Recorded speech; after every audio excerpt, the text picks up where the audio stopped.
Welcome back to the news at 10. Let's join Ayotunde Balogun now in our sports studios with the day's sports news.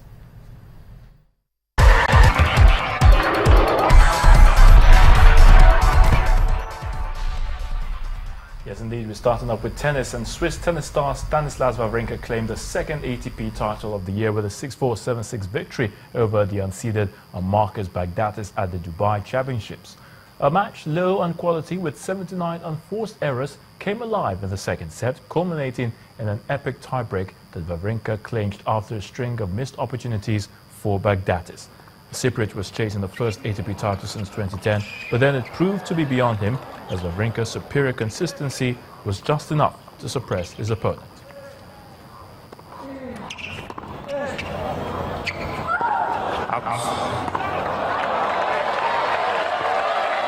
Mr. Baghdatis is challenging the call, left for track line. 2 sets to love. 6-4, 7-6.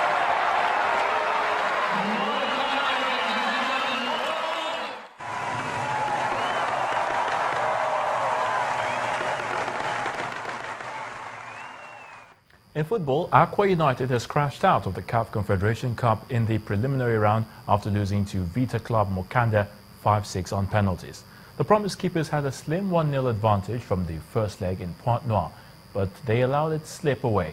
Obong Ekwai lost the first half penalty that could have taken them to the next round, and the team later conceded a goal in the 54th minute, which took the match to penalties. However, Nasarawa United progressed to the next round after playing a goalless draw with Senegalese side Generation Foot. The Solid Miners protected their 2-1 advantage from the first leg to keep themselves in the competition. Wasiu Juma of Shooting Stars scored a hat-trick, becoming the first man to do so this season as his team beat newcomers MFM 3-0, who were unable to keep their winning run. Now, Juma scored in the 19th and 36th minute of the first half to give the Oluyole Warriors the much-needed victory in front of their home fans in Ibadan. MFM had their chances in the game, but Shooting Stars goalkeeper Emmanuel Fabi ensured they didn't get on the score sheet. And that's a wrap on sports news. I'm Ayotunde Balogun. The news at 10 continues shortly.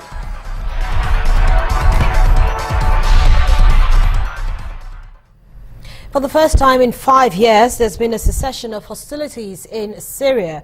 The temporary truce began at midnight with the UN Special Envoy, Staffan de Mistura, announcing that Dara and Damascus have calmed down. However, low-level clashes have been reported between rebel groups and government forces, including some unexplained explosions in the north. As a temporary truce takes effect in Syria, people living near the capital, Damascus, say they are optimistic about the country's future. Jabba, east of Damascus, has been a hot front line in Syria's 5-year civil war. But one resident says he has already noticed some changes brought on by the ceasefire. Everybody was waiting for the ceasefire. Today we see a better flow in the streets and people are relieved. However, Syrians living in the town of Idlib doubt that the temporary ceasefire will be successful. The ceasefire serves Assad and Russia's interest first and foremost, and the people are the ones who will suffer, and this is what we see on the ground. In the meantime, Russia's defense ministry says Russian warplanes will not carry out airstrikes in Syria on Saturday in order to support the truce and avoid accidentally bombing the wrong targets. A ceasefire agreement entered into force at midnight on the US-Russia plan, which the United Nations has called the best hope for peace in the 5-year conflict. All parties must end attacks, including aerial bombardment. Humanitarian aid must be allowed to reach areas under siege. And a lot of this is going to depend on whether the Syrian regime, Russia, and their allies live up to their commitments. The coming hours and days will be critical, and the world is watching. That said, there will be absolutely no ceasefire in our fight against ISIL. We will remain relentless. Beyond Syria and Iraq, we continue to use the full range of our tools to go after ISIL wherever it tries to take root, as we showed with our recent strike on an ISIL training camp in Libya.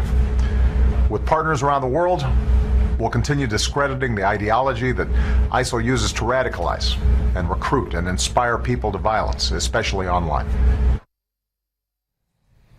And the main news again.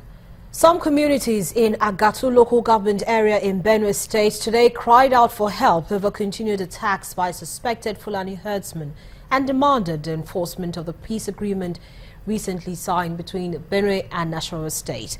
The Joint Security Forces in Operation Rescue Agatu has reclaimed the 6 villages taken by the herdsmen. Also today, Amnesty International raised concern over alleged excessive use of force in the anti-terrorism operations in the northeast, but the Nigerian military refuted the claim, accusing the human rights group of bias.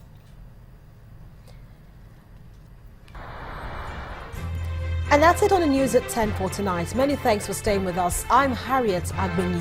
Have a great night and enjoy the rest of your weekend.